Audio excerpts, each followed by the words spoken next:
Hey Sea Pancakes, what's up with you guys? So I'm here today with week 3 for my Countdown to Dragon Con. Countdown to Dragon Con. It is officially August, so that means we only have like, oh gosh, I don't even know, technically 28, 27 days till Dragon Con, so it's really time to focus on your costumes and make sure you don't do anything last minute, which is bad because I might be starting something last minute, but that's besides the point, Okay, so this week we're going to talk about props, and I'm not the best prop person. I only have a very limited skill set when it comes to props. These are the things that I've learned through just tinkering around and figuring out what's best for me. And these are going to be 5 different things that you can buy for extremely cheap that are really effective at making great props. So hopefully you guys enjoy and let me know what you think.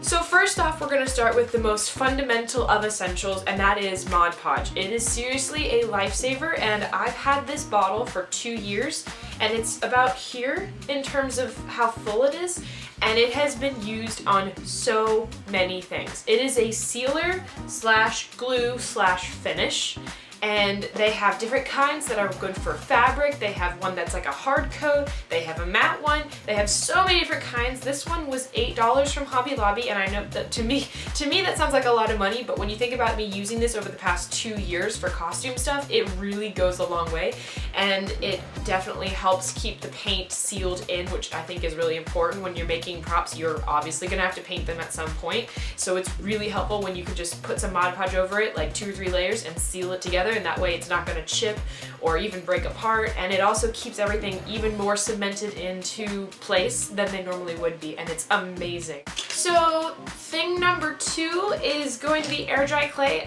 This one I think it's from Hobby Lobby, I'm not sure. You don't want to use clay because clay can chip, or at least in my experience, I don't really know, clay's chipped a lot. So if you get something like this air dry clay, it is perfect because as long as you leave it in its position, you know, for like, let it set for a good 3 days, it'll stay in that position and it won't like mold again, and then you just paint it and put Mod Podge on it, and it's perfect, and it's really cheap too. You can get this or Model Magic, and they're really, really, really good.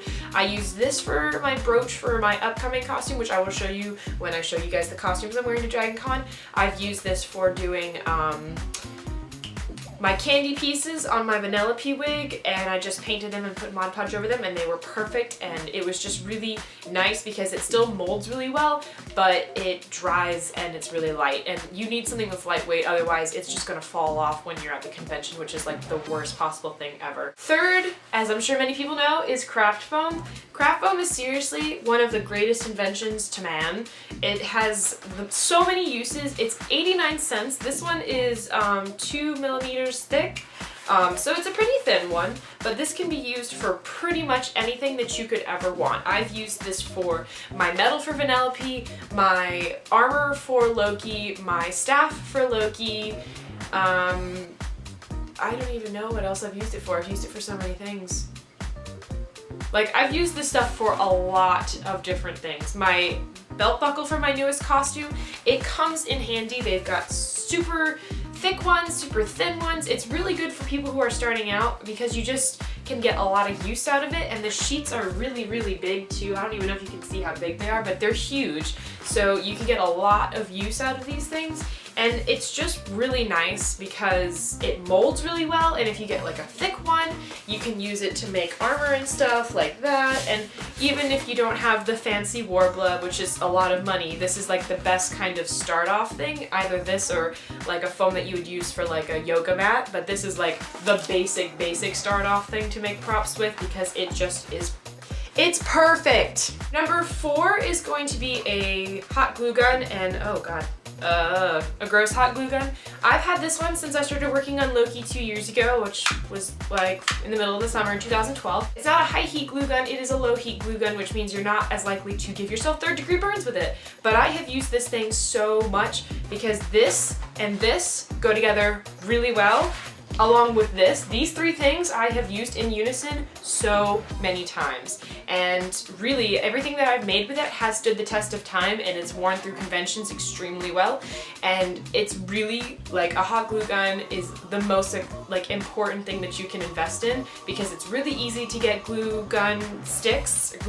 They're really, really cheap, and it can literally be used on so many different things to make your props stick, and they will not unstick once you glue them together and then put Mod Podge on top of it. It is just like cemented into that. It's amazing. And then the last thing that you should get is cardboard, or if you have cardboard laying around, it is really, really, really helpful, especially for big type props. I used cardboard in my Loki horns. I used them to make the horns themselves, and I used them to make like the base of the helmet. And I mean, granted, now looking back on the costume, I would have changed a lot about how I did that, but cardboard is still seriously like one of the best bases that you can use. Even if you want to make a mock-up of something for a prop, it is such a good material because it's really sturdy.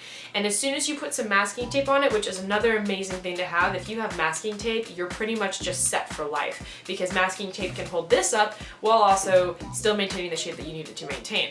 So with cardboard, you really have like the base that you need to start off big props, and you can use it in unison with so many other things as well, like cardboard and wood, cardboard and craft foam. There's just so many options with props that really, these are just the basic things that I've started out with, but you can just expand from them exponentially into finding out what works best for you too, and that's what's so great about making props. And that is all the advice that I have for you guys today concerning cosplaying. I hope this was a little bit, you know, shedding some light on it. I don't have a lot of experience with props, like I said. I just kind of make things as I need them for my costumes. I've never made anything extravagant. I have made my Loki staff with the help of my dad, and that was really like the one thing that I was just kind of like, whoa, this is amazing. And my bow for Merida too. Those were both made with craft foam and PVC pipe and stuff like that. And it's just really, it turned out really nicely. So if you guys have any materials that are super cheap like what I have, leave it in the comments for the other people who are looking to this video for easy tips on props. I hope you guys have a great rest of the day. I will see you next week, and I cannot wait for Dragon Con. I am so excited. It's gonna be so fun. Oh my gosh. Only like 4 weeks, 3 weeks.